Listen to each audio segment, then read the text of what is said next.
Bapak, Ibu, Saudara-saudari dikasihi Tuhan, sebelum kita membaca dan merenungkan firman Tuhan, mari kita siapkan Alkitab kita dulu dari Kitab Perjanjian Lama, Mazmur 91, ayat yang ketiga sampai dengan yang ke-13.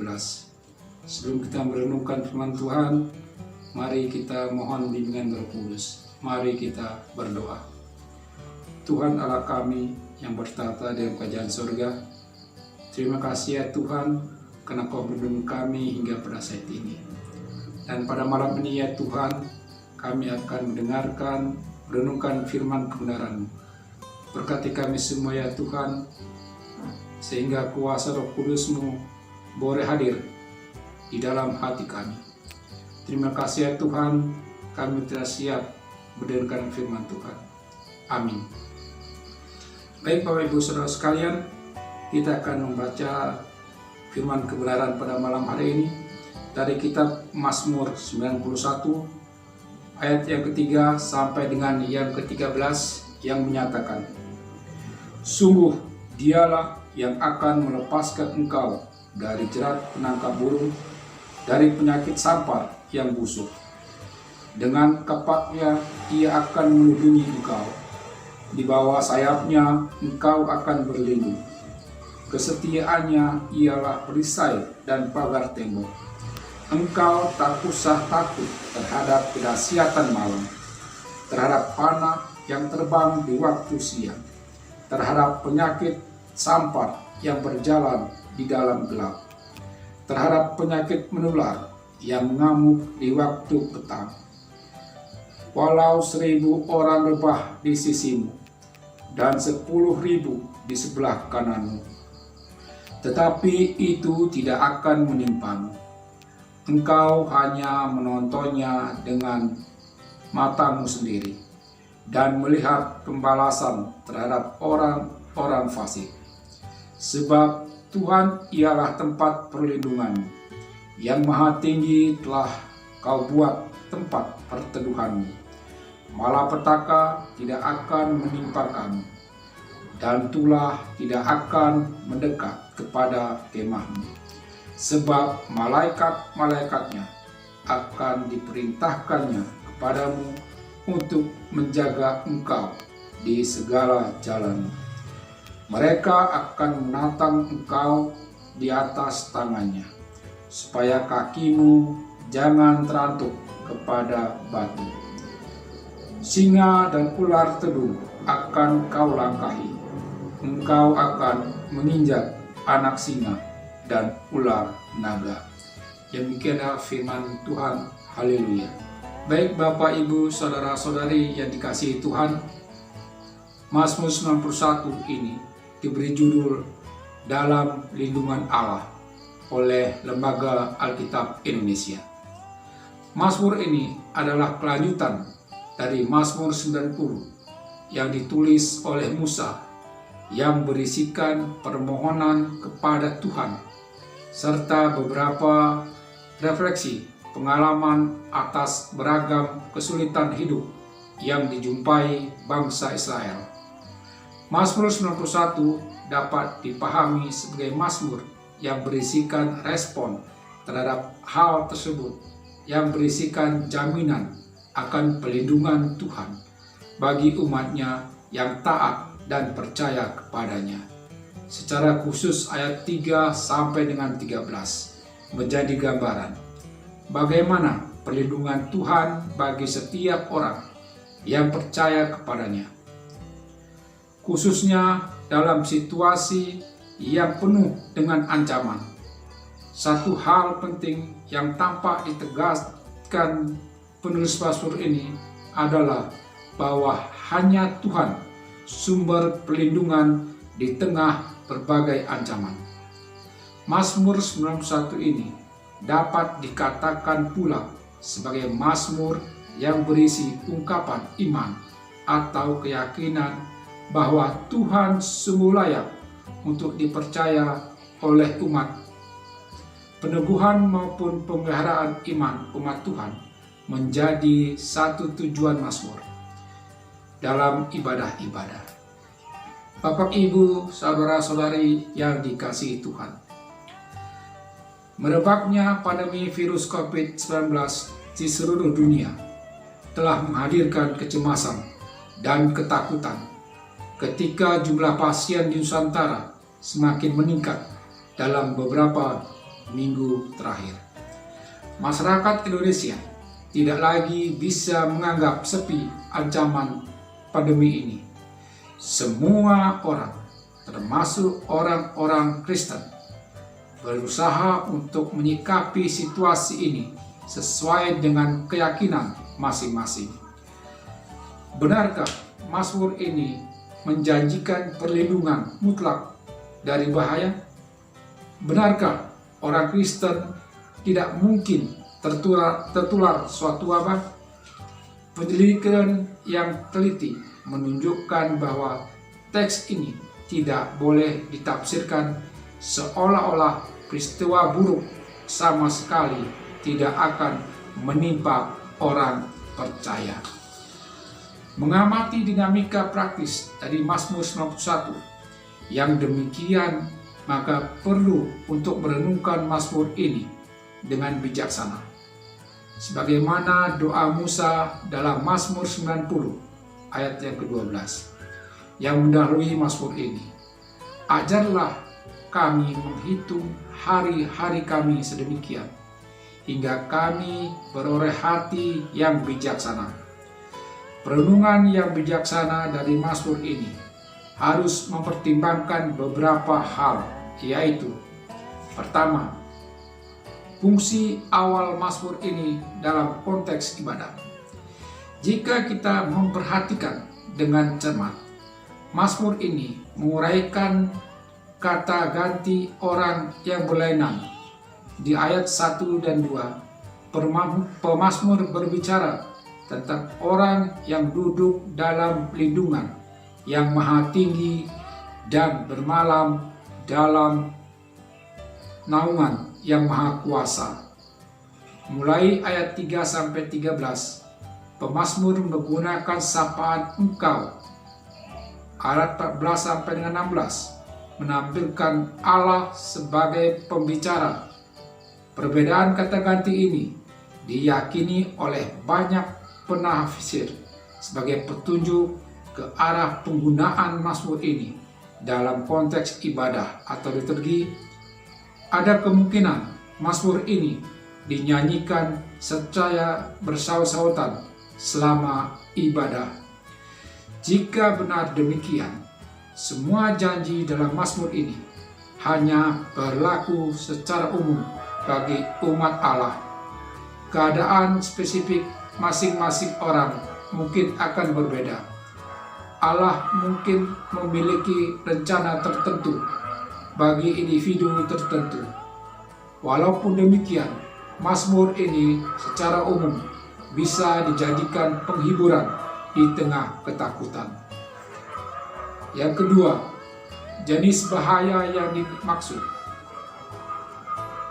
Semua bahaya yang disebutkan dalam Mazmur ini: peperangan ayat 5, penyakit ayat 6, malapetaka dari tulah ayat 10, sebaiknya dipahami sebagai hukuman dari Allah kepada orang-orang fasik.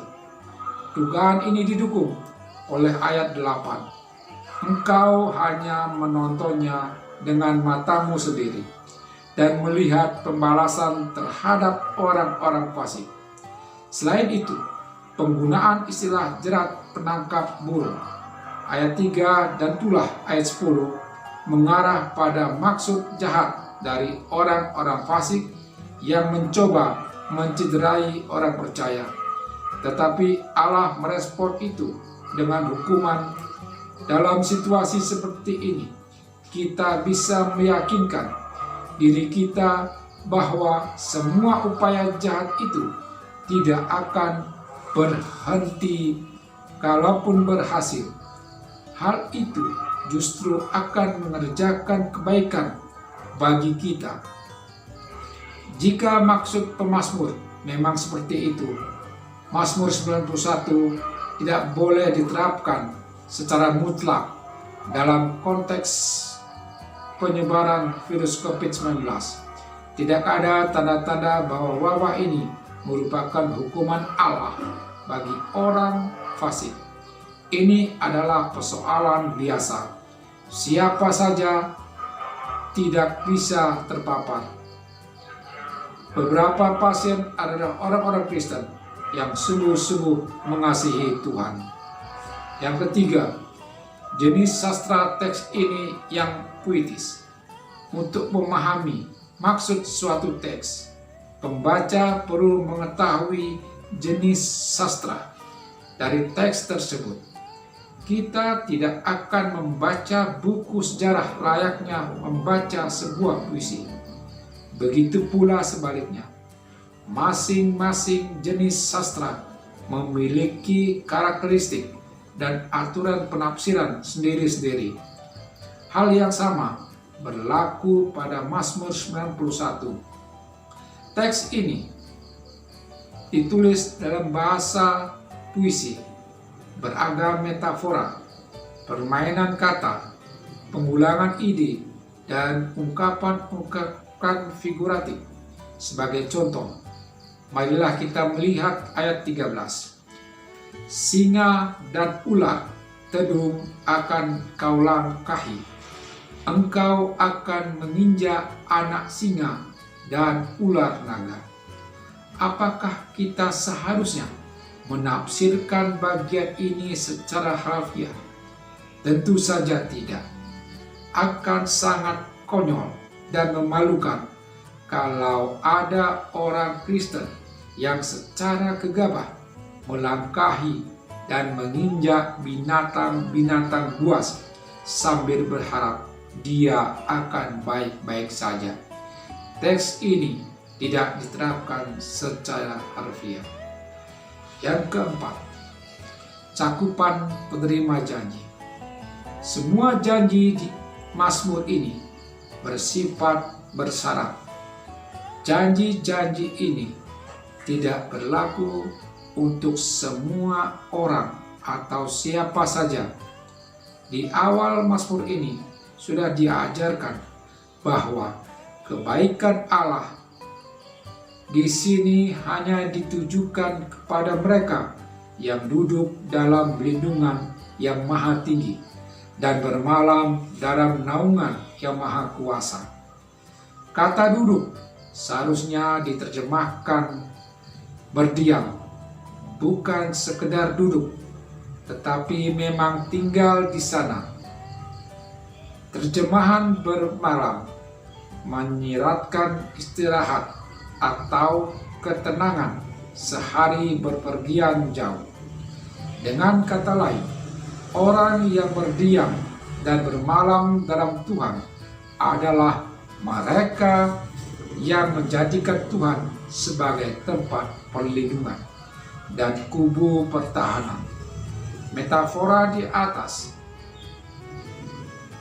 selanjutnya diulang lagi di ayat ke-9. Jadi sekali lagi, janji ini hanya berlaku bagi mereka yang menjadikan Tuhan sebagai tempat perlindungan dan perteduhan. Apakah yang dimaksud dengan menjadikan Tuhan sebagai tempat perlindungan dan perteduhan? Pemazmur menjelaskan itu di ayat 14 dan 15.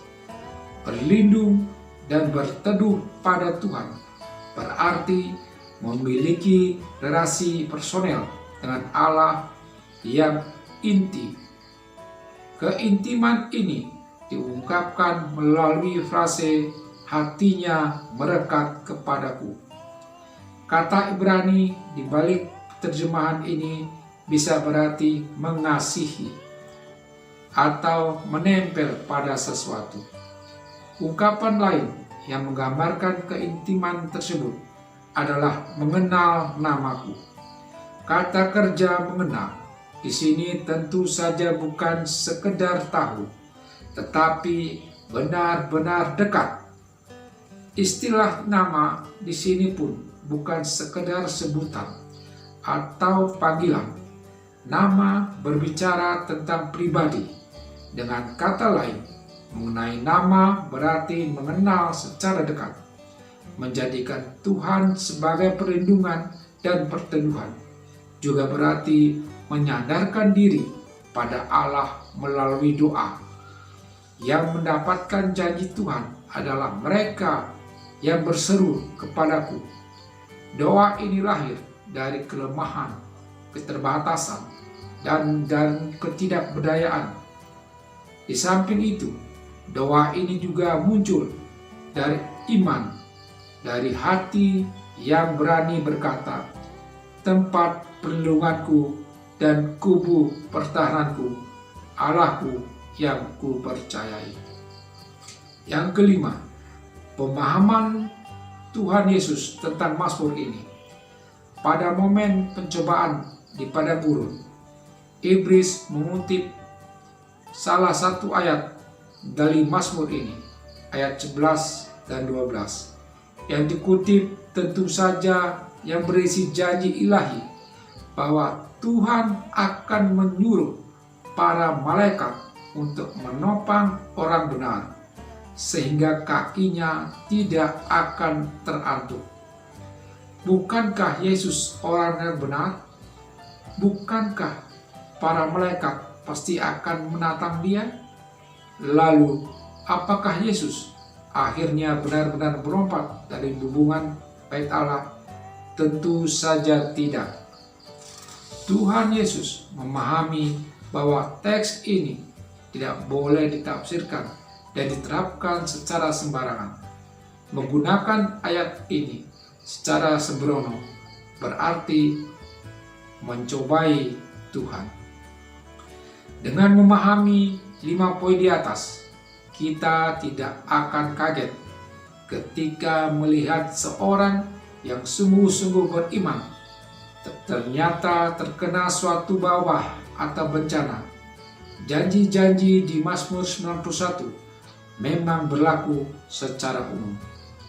Tuhan pasti memiliki rencana yang lebih baik bagi orang tersebut. Sikap Tuhan Yesus ketika dicobai oleh iblis dengan menggunakan alat ini memberikan pencerahan. Penting untuk memandang janji-janji ilahi ini dengan benar. Bagi Yesus Kristus, yang terpenting bukan perlindungan bagi diri sendiri, melainkan pengenapan rencana Allah. Untuk apa memperoleh perlindungan tetapi gagal memenuhi panggilan Allah? Bukankah perlindungan dari Allah seharusnya ditujukan untuk pengenapan rencananya? Jika Allah memandang bahwa kematian seseorang lebih memuliakan dia, untuk apa dia memberikan kelepasan dari kematian? Namun jika kelepasan memang lebih bermanfaat bagi penggenapan rencananya, Allah pasti akan campur tangan.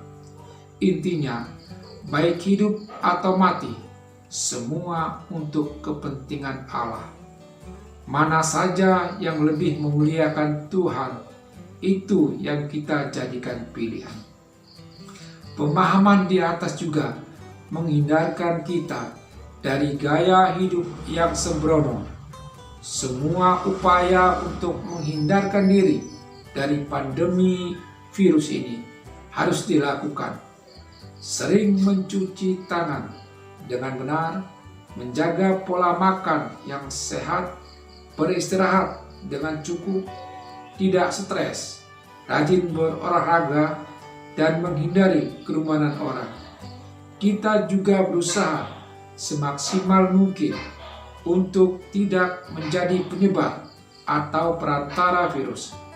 Hindari aktivitas yang bisa membuat kita terpapar, sama seperti Kristus yang tidak mau sembarangan menerapkan janji-janji Allah di Mazmur ini.